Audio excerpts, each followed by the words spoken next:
जय हिंद साथियों, स्वागत है आपके अपने चैनल शिव क्लासेस पर। आज के इस क्लास में देखेंगे नदी घाटी परियोजना के बारे में। जी, आपने सही सुना, नदी घाटी परियोजना के बारे में देखेंगे।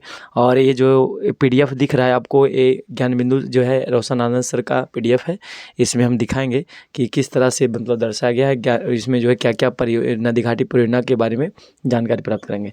देखिए, नदी घाटी परियोजना क्या होता है कि नदी घाटी परियोजना कहेंगे कि नदी घाटी परियोजना जब स्वतंत्रता प्राप्ति के बाद देशवासियों के जीवन स्तर को सुधारने के लिए क्या किया गया, नदियों पर बांध बनाया गया। नदियों पर बांध बनाया गया जिससे क्या होता है, जिससे सिंचाई के लिए पानी उपलब्ध हो जाते हैं और मछली पालन हो जाता है, पर्यटक स्थल पर्यटक स्थल विकास हो जाते हैं, विकसित हो जाते हैं। इसी को क्या कहते हैं, नदी घाटी परियोजना कहते हैं। मतलब नदी घाटी परियोजना मतलब नदियों पर बांध बनाने का बहुत सारा उद्देश्य है, जैसे बिजली उत्पन्न करना और उसके बाद सिंचाई करना, मछली पालन करना, पर्यटक स्थल विकसित करना। ये सब क्या है, नदियों के द्वारा संभव हो पाया है। इसीलिए इसको कहते हैं नदी घाटी परियोजना को क्या कहा गया, बहुउद्देशीय परियोजना कहा गया। नदी घाटी परियोजना को इसलिए क्या कहते हैं, बहुउद्देशीय परियोजना कहते हैं। चलिए आइए अब शुरू करते हैं। आपको दिख रहा होगा, पहला परियोजना बताइएगा। पहला परियोजना का नाम क्या है, दामोदर नदी घाटी परियोजना। दामोदर नदी घाटी परियोजना के बारे में देखिएगा कि दामोदर नदी घाटी परियोजना किसे कहते हैं, तो बताएंगे यह स्वतंत्र भारत की प्रथम नदी घाटी परियोजना। इस बात को ध्यान रखिएगा। जानकारी प्राप्त करेंगे कि दामोदर नदी घाटी परियोजना के बारे में बताइएगा कि यह जो है प्रथम नदी घाटी परियोजना है, जिसका निर्माण 1948 में स्वतंत्रता प्राप्ति के बाद जो 1948 ईस्वी में अमेरिका के टेनिस नदी घाटी परियोजना के आधार पर किया गया। इस परियोजना के अंतर्गत दामोदर नदी पर पंचेत बांध बनाकर, देखिए पंचेत बांध और बराकर नदी पर मैथन बांध, इस बात को ध्यान रखिएगा।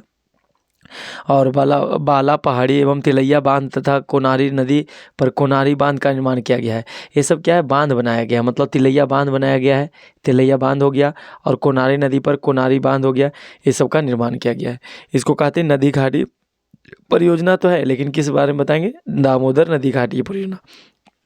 और दूसरा आपको दिख रहा होगा, सलाला पर बांध क्या है, ये बताएंगे। सलाला बांध के बारे में बताएगा दूसरा कि इस परियोजना का निर्माण जम्मू कश्मीर में चेनाब नदी पर हुआ। इस बात को ध्यान रखिएगा।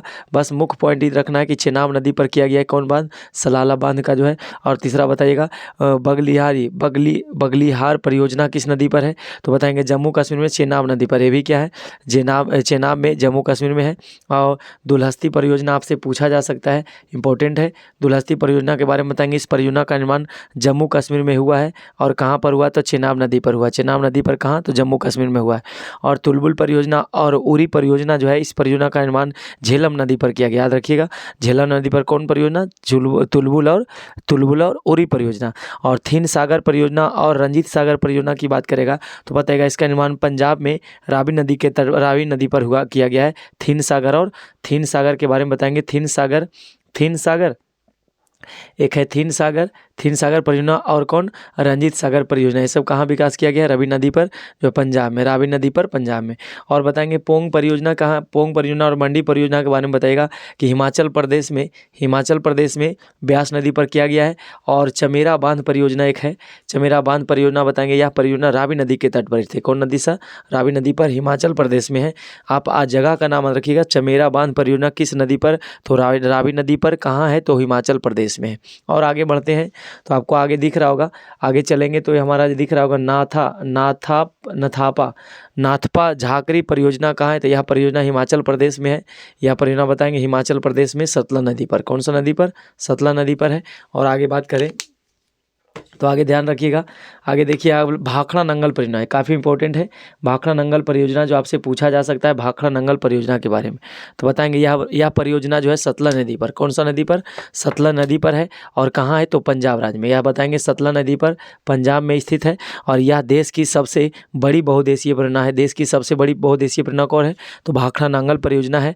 और बताएंगे इसे लाभान्वित होने वाले राज्य का नाम पंजाब है। इससे लाभ किसको मिलता है, तो लाभ को मिलता है पंजाब को, हरियाणा को, हिमाचल प्रदेश को, और दिल्ली राज्यों को, और राजस्थान को। ये सब क्या है, सबको क्या मिलता है, राज्य मिलने वाले जो लाभान्वित राज्य का नाम बताएगा, पंजाब, हरियाणा, हिमाचल प्रदेश, दिल्ली और राजस्थान। ये सब क्या लाभान्वित राज्य हैं। और इसके बेसिन गोविंद सागर नाम दिया गया। इसके बेसिन को क्या कहते हैं, गोविंद सागर कहा गया है, गोविंद सागर नाम दिया गया है। और 1948 में पंडित नेहरू ने इसकी नींव रखी थी और 1970 में पूरा हुआ। यह जो इसका बनाने का कार्य जो 1948 में शुरू हुआ था, पंडित नेहरू ने की थी और इसकी नींव कब मतलब कि पूरा निर्माण हुआ कब 1970 में पूरा हो गया। आगे बढ़ते हैं। आगे आपको दिख रहा होगा इंदिरा गांधी नहर। इंदिरा गांधी नहर के बारे में जान लेते हैं। इंदिरा गांधी नहर के बारे में बताइएगा कि यह देश की सबसे लंबी नहर, देश की सबसे लंबी नहर का नाम क्या है? इंदिरा गांधी नहर है, जिसकी कुल लंबाई कितनी है? 648 किलोमीटर है। इंदिरा नहर सतलज नदी, सतलज और ब्यास के संगम पर स्थित है। बताइएगा, सतलज नदी और ब्यास नदी सब हम पढ़ा चुके हैं इसके अगले क्लास में। तो सतलज नदी और ब्यास नदी के संगम पर स्थित कौन है? इंदिरा गांधी नहर। इंदिरा गांधी नहर। और यह जो है स्थित हरिके बैराज, यहाँ पर जो स्थित है हरिके बैराज से निकलती है और मुख्य तौर पर राजस्थान में बहती है। मुख्य रूप से कहाँ बहती है इंदिरा गांधी नहर? राजस्थान में बहती है। इस नहर से सर्वाधिक लाभान्वित राज्य का नाम क्या है? राजस्थान है। सबसे ज़्यादा फायदा किसको हुआ है इंदिरा गांधी नहर से? राजस्थान को हुआ है, जिस कारण इसे राजस्थान का नहर भी कहा जाता है। ज़्यादा फायदा किसको हुआ? राजस्थान को हुआ है, इसलिए राजस्थान का नहर भी कहा जाता है। चलिए आगे बढ़ते हैं। तो राजस्थान को मरुस्थलीय इलाका में इंदिरा गांधी नहर की उपस्थिति के कारण ही हरियाली देखने को मिलती है। मतलब जब से राजस्थान में इंदिरा गांधी नहर का विकास हुआ है, तब से जो हरियाली आ गया। हरियाली क्यों देखने को मिलता है? क्योंकि वहाँ जो पानी का सिंचाई का उपलब्ध हो गया है। और इस नहर को मरुगंगा भी कहते हैं। इस नहर को याद रखिएगा, इस इंदिरा गांधी नहर को मरुगंगा भी कहा जाता है। इस नहर की नींव 1958 में भारत के गृह मंत्री गोविंद बल्लभ पंत के द्वारा रखा गया था। ठीक है, इसकी नींव कौन रखा था? गोविंद बल्लभ पंत के द्वारा रखा गया था इसकी नींव। चलिए आगे बढ़ते हैं। आगे आपको दिख रहा होगा क्वेश्चन। अब 12 नंबर देखिएगा, 12 नंबर में है 12 नर्मदा नदी घाटी परियोजना। नर्मदा नदी घाटी परियोजना के बारे में जानते हैं। इस नदी परियोजना के अंतर्गत मध्य प्रदेश में बताएंगे। नर्मदा नदी के बारे में हम बता चुके हैं, जो नर्मदा सागर बांध का निर्माण किया गया है। और जबकि गुजरात में नर्मदा नदी पर ही सरदार सरोवर बांध। हम पहले भी बताएं कि नर्मदा नदी जो है उल्टी गंगा बहती है, ये अरब सागर में जाकर गिरती है, इसलिए गुजरात के कच्छ में जाकर मिल जाती है। तो नर्मदा नदी गुजरात में जब जाती है तो नर्मदा नदी पर ही सरदार सरोवर बांध बांधा गया है। आपसे पूछा जाएगा सरदार सरोवर बांध कहाँ है? तो गुजरात में है। किस नदी पर है? तो नर्मदा नदी पर बताइएगा। और इसका निर्माण किया गया। नर्मदा घाटी परियोजना से सर्वाधिक लाभ प्राप्त करने वाले राज्य का नाम है गुजरात। सबसे ज़्यादा फायदा किसको हुआ है? तो गुजरात राज्य को हुआ है। तो वहीं सर्वाधिक दुष्प्रभावित राज्य का नाम है मध्य प्रदेश। मध्य प्रदेश जो है ज़्यादा दुष्प्रभावित राज्य है। और नर्मदा परियोजना बताएंगे। नर्मदा परियोजना से सर्वाधिक बताइएगा कि नर्मदा परियोजना से सर्वाधिक लाभ मध्य प्रदेश, ज़्यादा लाभ मिला किसको? मध्य प्रदेश, गुजरात, महाराष्ट्र, गुजरात और राजस्थान को मिला है। नर्मदा नदी 2 राज्यों जो है मध्य प्रदेश एवं गुजरात से होकर बहती है। इस बात को ध्यान रखिएगा। नर्मदा नदी जो है राजस्थान एवं गुजरात दोनों से होकर बहती है। चलिए आगे बढ़ते हैं। उकाई परियोजना। उकाई परियोजना के बारे में जान लेते हैं। उकाई परियोजना क्या है? तो बताएंगे गुजरात में ताप्ती नदी पर स्थित है। गुजरात में कौन नदी पर? ताप्ती नदी कहाँ है? तो गुजरात में बताइएगा। गुजरात में ताप्ती नदी पर जो है उकाई परियोजना है। और ताप्ती नदी 3 राज्यों से होकर बहती है। ताप्ती नदी जो है 3 राज्यों में है, मध्य प्रदेश, महाराष्ट्र और गुजरात से होकर गुजरती है। ताप्ती नदी चलती है तो मध्य प्रदेश, महाराष्ट्र और गुजरात से होकर गुजरती है। अगला बताइएगा काकड़ापाड़ा परियोजना क्या है? तो गुजरात में बताएंगे। ये भी कौन नदी पर है? तो ये भी ताप्ती नदी पर स्थित है। टिहरी बांध परियोजना की बात करेगा। आपसे पूछा जाएगा कौन सा बांध? टिहरी बांध। तो टिहरी बांध परियोजना के बारे में बताइएगा कि यह परियोजना उत्तराखंड में भागीरथी और बिलंगना नदी के संगम पर स्थित है। भागीरथी और बिलंगना नदी के संगम पर स्थित है कौन? टिहरी बांध परियोजना स्थित है। यहाँ कहाँ टिहरी बांध कहाँ है? तो उत्तराखंड में टिहरी बांध। और इसका जो है यह बनकर कब तैयार हुआ? 1972 में बनकर क्या हुआ? तैयार हुआ था। और आगे बढ़ते हैं। हीराकुंड बांध परियोजना की बात करेगा। तो हीराकुंड बांध परियोजना के बारे में बताएंगे। यह भारत तथा विश्व का सबसे लंबा मानव निर्मित बांध है। भारत तथा विश्व का सबसे लंबा मानव निर्मित बांध का नाम क्या है? हीराकुंड बांध। हीराकुंड बताएंगे उड़ीसा में पड़ता है। इसकी लंबाई 25.4 किलोमीटर है। यह बांध ओडिशा में है। कहाँ है? तो ओडिशा नदी में है, महानदी के तट पर स्थित है। हीराकुंड बांध से लाभान्वित राज्य होने वाले राज्य का नाम ओडिशा है। ओडिशा, छत्तीसगढ़ और वहीं झारखंड एवं मध्य प्रदेश इससे भी लाभ लेते हैं। ठीक है, चलिए अब आगे बढ़ते हैं। आगे दिख रहा होगा आपको, देखिए ये जो रिहंद परियोजना। अब चलते हैं कौन सा? रिहंद परियोजना की ओर चलते हैं। रिहंद परियोजना के बारे में बताएंगे। अब रिहंद परियोजना के बारे में बताइएगा कि यह परियोजना उत्तर प्रदेश के सोनभद्र जिले से होकर रिहंद नदी पर स्थित है। सोनभद्र जिला है, कहाँ पड़ता है? तो उत्तर प्रदेश में सोनभद्र जिले में रिहंद नदी पर स्थित है। इस परियोजना के ठीक पीछे रिहंद नदी है। रिहंद नदी पर एक मानव निर्मित झील बनाया गया जिसे कहते हैं गोविंद गोविंद बल्लभ पंत जलाशय कहा जाता है। याद रखिएगा। रिहंद परियोजना के बारे में बताइएगा कि रिहंद परियोजना से निर्मित है, इसके पीछे जो मानव बनाया है उसका नाम क्या है, गोविंद बल्लभ पंत। एक झील बनाया गया है जिसे जलाशय भी कहते हैं। ठीक है, आगे चलते हैं। पंजाब में सतलज नदी पर भाखड़ा नंगल डैम कहाँ है, तो पंजाब में।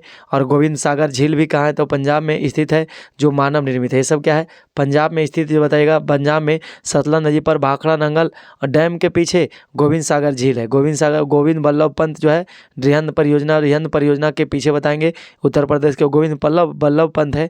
जबकि पंजाब में बताइएगा सतलज नदी पर भाखड़ा नंगल डैम के पीछे एक सागर बनाया गया, गोविंद सागर झील। यह क्या है, जो मानव निर्मित है। क्या है, मानव निर्मित है। चलिए अब चलते हैं 18 नंबर पर। चलिएगा, तो फरक्का बैराज आपसे पूछा जाएगा कि फरक्का बैराज, तो यह बताएगा यह बांध जो है पश्चिम बंगाल में गंगा नदी के तट पर स्थित है। इससे लाभान्वित होने वाले राज्य का नाम क्या है, पश्चिम बंगाल और झारखंड। पश्चिम बंगाल और कौन, झारखंड। इसको फरक्का बैराज कहते हैं। फरक्का बैराज कहाँ है, तो पश्चिम बंगाल में है। और रेणुका बांध करेंगे। रेणुका बांध की बात करें तो रेणुका बांध बताइएगा। रेणुका बांध यह परियोजना हिमाचल प्रदेश में गिरी नदी के तट पर स्थित है। और कोल डैम पूछा जाएगा आपको, कोल डैम, तो कोल डैम के बारे में बताइएगा। यह परियोजना हिमाचल प्रदेश में कौन नदी पर, सतलज नदी पर। बस कहाँ स्थित है, किस नदी पर, इसको ध्यान रखिएगा। अगला याद रखिएगा, कोसी परियोजना जो है यह कोसी नदी पर स्थित है। और इस परियोजना लाभान्वित राज्य कौन है, नेपाल है, एक नेपाल देश है। और बिहार राज्य है। ये सब क्या है, कोसी नदी बांध पर जो है निर्माण मुख्यतः बाढ़ को नियंत्रित करने के लिए किया गया है। कोसी नदी पर जो बांध का निर्माण किया गया, बाढ़ पर क्या करने के लिए, बाढ़ को नियंत्रित करने के लिए किया गया है। और यह इसीलिए कोसी ने हर एक साल जो है बरसात के दिनों में बाढ़ का लेयर जब जलस्तर नदियों का बढ़ जाता है तो बिहार में बाढ़ की संभावनाएं बढ़ जाती है, जिस कारण बिहार को शोक नदी कहा जाता है, कोसी नदी को। बिहार का शोक नदी किसे कहा जाता है, कोसी नदी को बिहार का शोक कहा जाता है। चलिए अब आगे बढ़ते हैं। बिहार का शोक हो गया तो आगे बढ़े। अब देखिए, अब आगे ध्यान रखिएगा, गंडक परियोजना एक छूट गया है, रेणुका एक छूटा है, कोलपोंग जो है कालपोंग परियोजना बताइएगा। कालपोंग नदी पर है, अंडमान निकोबार द्वीप समूह में, याद रखिएगा। और गंडक परियोजना आपसे पूछा जाएगा, गंडक नदी पर है, तो यह बिहार में उत्तर प्रदेश की संयुक्त परियोजना है। ठीक है, बिहार में उत्तर प्रदेश की संयुक्त परियोजना है। और कोयना परियोजना के बारे में बताइएगा, यह कोयना नदी पर है, कहाँ है, तो महाराष्ट्र राज्य में स्थित है। और महाराष्ट्र में के बारे में बताइएगा कि महाराष्ट्र के महाबलेश्वर पहाड़ी से मूलतः 5 नदियाँ निकलती है। महाबलेश्वर पहाड़ी से 5 नदियाँ निकलती है, महाराष्ट्र में बहती है। उसका नाम है, पहला कृष्णा, कोयना नदी, बेन्ना नदी, सावित्री नदी और गायत्री नदी। ये सब जो है कहाँ, महाबलेश्वर पहाड़ियों से होकर निकलती है। और कृष्णा नदी का हम बता चुके हैं, महाबलेश्वर पहाड़ी से निकलती है। चलिए आगे बढ़ते हैं। आगे ध्यान रखिएगा, तुंगभद्रा परियोजना के बारे में बताएंगे। यह परियोजना कर्नाटक राज्य में तुंगभद्रा नदी को दक्षिण भारत की गंगा भी कहा जाता है। तुंगभद्रा परियोजना बताएंगे, यह जो कर्नाटक है, और इसे कावेरी नदी भी है दक्षिण भारत की गंगा, और तुंगभद्रा जो कर्नाटक राज्य में स्थित है, तुंगभद्रा बताएंगे। और राज्य में तुंगभद्रा नदी पर है। तुंगभद्रा परियोजना किस नदी पर, तुंगभद्रा नदी पर। और आप बताइएगा, मेन याद रखिएगा राज्य। और घाट प्रभा परियोजना, यह परियोजना कर्नाटक राज्य में स्थित है, घाट प्रभा नदी पर है। चंबल परियोजना आपसे पूछा जाता है, चंबल नदी पर होगा। और यह लाभान्वित राज्य होने वाले राज्य मध्य प्रदेश है और राजस्थान है। मध्य प्रदेश और राजस्थान है लाभान्वित राज्य। गांधी सागर परियोजना बताएंगे, यह परियोजना बताइएगा। गांधी सागर परियोजना के बारे में बताएंगे कि यह मध्य प्रदेश में है, चंबल नदी पर है। जबकि राजस्थान में चंबल नदी पर ही राणा प्रताप सागर परियोजना और जवाहर सागर परियोजना और कोटा बैराज परियोजना भी स्थित है। अब याद रखिएगा, राजस्थान में चंबल नदी पर मध्य प्रदेश में कौन सा है, गांधी सागर परियोजना। जबकि राजस्थान में चंबल नदी पर कौन है, राणा प्रताप सागर परियोजना और जवाहर सागर परियोजना और कोटा बैराज परियोजना स्थित है। कृष्णा सागर बांध कावेरी नदी पर स्थित है, बताइएगा। कृष्णा सागर जो बांध है कावेरी नदी पर स्थित है, जिसे कावेरी नदी को दक्षिण भारत की गंगा। म्यूराछी परियोजना के बारे में बताइएगा, यह म्यूराछी नदी पर है, पश्चिम बंगाल में स्थित है। इससे लाभान्वित होने वाला राज्य का नाम क्या है, झारखंड और पश्चिम बंगाल है। चलिए आगे बढ़ते हैं, झारखंड और पश्चिम बंगाल। आगे दिख रहा होगा आपको माता टीला परियोजना, यह परियोजना बेतवा नदी पर स्थित है। आप नदी तंत्र जरूर पढ़ लीजिएगा। देखिए, नदी तंत्र आपको नहीं समझ में आएगा तो बांध नहीं समझ में आएगा। और इससे लाभान्वित होने वाले राज्यों का नाम, मेरे चैनल में जाइएगा तो आपको गंगा नदी तंत्र और सिंधु नदी तंत्र मिलेंगे, उसको आप अवश्य देख लीजिएगा, तो आपको जो है ज़्यादा समझ में आएगा। और लाभान्वित होने वाले राज्यों का नाम है उत्तर प्रदेश और कौन है, मध्य प्रदेश। शिव समुद्रम परियोजना कहाँ है, तो बताएंगे शिव समुद्रम परियोजना कावेरी नदी पर है। कावेरी नदी, इस पर लाभान्वित होने वाले राज्य का नाम तमिलनाडु है। और मैथन बांध जो है यह झारखंड में पड़ता है। और बराकर नदी पर है जो बना हुआ है एक मैथन बांध। कौन बांध? मैथन बांध है। आगे चलते हैं, श्री नागार्जुन, अगला है श्री लिखा हुआ, अगला देखिएगा, मैथन बांध हो गया। श्री नागार्जुन चलते हैं, श्री नागार्जुन सागर, श्री झेलम और तेलुगु गंगा परियोजना कृष्णा नदी पर है। कौन सा नदी? कृष्णा नदी पर स्थित है। इससे लाभान्वित होने वाले राज्यों का नाम आंध्र प्रदेश और तेलंगाना है। बात करें मेट्रू बांध परियोजना जो है महाराष्ट्र में गोदावरी नदी के तट पर जायकवाड़ी और पोचमपाद परियोजना में स्थित है। ठीक है। और इडुक्की परियोजना आपसे पूछा जा सकता है, ये भी इंपॉर्टेंट है। इडुक्की परियोजना बताएंगे, यह केरल में स्थित है, केरल राज्य में स्थित पेरियार नदी पर। कौन सा नदी पर? पेरियार नदी पर स्थित है। और मेट्टूरू बांध कावेरी नदी पर स्थित तमिलनाडु में, ये बताइएगा। और नोट में ध्यान रखिएगा कि भारत की सबसे लंबी नदी गोदावरी है, जिसका उद्गम मोहाना दोनों भारतीय क्षेत्रों में अवस्थित है। और बैतरनी पश्चिम, बताइएगा बैतरनी के, बताइएगा इसके बारे में। बैतरनी जो है, बैतरनी पश्चिम की ओर बहती है। चलिए आगे बढ़ते हैं। और एक बात देखिए लाजमी है कि मतलब जब एक नदी से दो राज्यों को फायदा होता है, और यदि कोई राज्य अपने स्वार्थ के लिए जो है नदी की धारा मोड़ लेता है, तो ऐसा स्थिति में जल विवाद उत्पन्न हो जाता है। तो उसी को कहते हैं क्या चीज़? नदी जल विवाद। उसी को कहा गया नदी जल विवाद। देखिए जब प्राकृतिक के दोहन, यदि मान ली कोई पर्सनल अपने स्वार्थ के लिए कोई राज्य करता है, तो उस स्थिति में नदी जल विवाद उत्पन्न हो जाते हैं। तो भारतीय संविधान, इसको याद रखिएगा कि भारतीय संविधान के अनुच्छेद 262 में अंतर्राज्यीय नदी जल विवाद से संबंधित प्रावधान की चर्चा करता है। जो हमारा अनुच्छेद 262 है इस भारतीय संविधान में अंतर्राज्यीय नदी जल विवाद से संबंधित प्रावधान की चर्चा करता है। पहला जो है कावेरी नदी जल विवाद के बारे में बात करेंगे। तो इस नदी के जल को लेकर विवाद मुख्यतः कर्नाटक राज्य और तमिलनाडु के राज्य के बीच है। तो ये जो है कावेरी नदी के बारे में बता रहे हैं। तो कावेरी नदी में जल विवाद उत्पन्न हुआ तो कर्नाटक और तमिलनाडु के बीच स्थित है और विवाद जल उत्पन्न हुआ है। और नर्मदा नदी जल विवाद की बात करें, नर्मदा नदी जल विवाद की बात करेंगे तो बताइएगा, नर्मदा नदी जल विवाद की बात करेगा तो बताइएगा कि यह जो है इस नदी के जल को लेकर विवाद जो मुख्यतः मध्य प्रदेश और गुजरात के राज्य के बीच है। और कृष्णा नदी की बात करें तो कृष्णा नदी पर भी जल विवाद है। तो इसमें कर्नाटक आते हैं, मुख्यतः कर्नाटक और आंध्र प्रदेश हैं। और यदि बात करें सोन नदी जल विवाद की बात करें तो इसमें बिहार, मध्य प्रदेश और उत्तर प्रदेश के बीच क्या है? जल विवाद उत्पन्न हुआ है। ये सब क्या हमारा जल विवाद है। जल विवाद कहने का मतलब होता है कि जब एक नदी से दो राज्यों को फायदा होता है और यदि स्वार्थ के लिए नदी की धारा अपने तरफ मोड़ लेता है, उसी स्थिति में जल विवाद उत्पन्न होता है। उसी को कहते हैं नदी जल विवाद। ये था हमारा नदी घाटी परियोजना और उससे संबंधित नदी जल विवाद के बारे में। चलिए मिलते हैं सभी को अगले क्लास में। और यदि वीडियो अच्छा लगता है तो मेरे चैनल पर पहली बार है तो सब्सक्राइब अवश्य कर लीजिए, ताकि आपको हम समय समय पर एक नया वीडियो लाते रहेंगे और आपको कुछ जानकारी बढ़ते रहेगा। सभी को जय हिंद, बाय।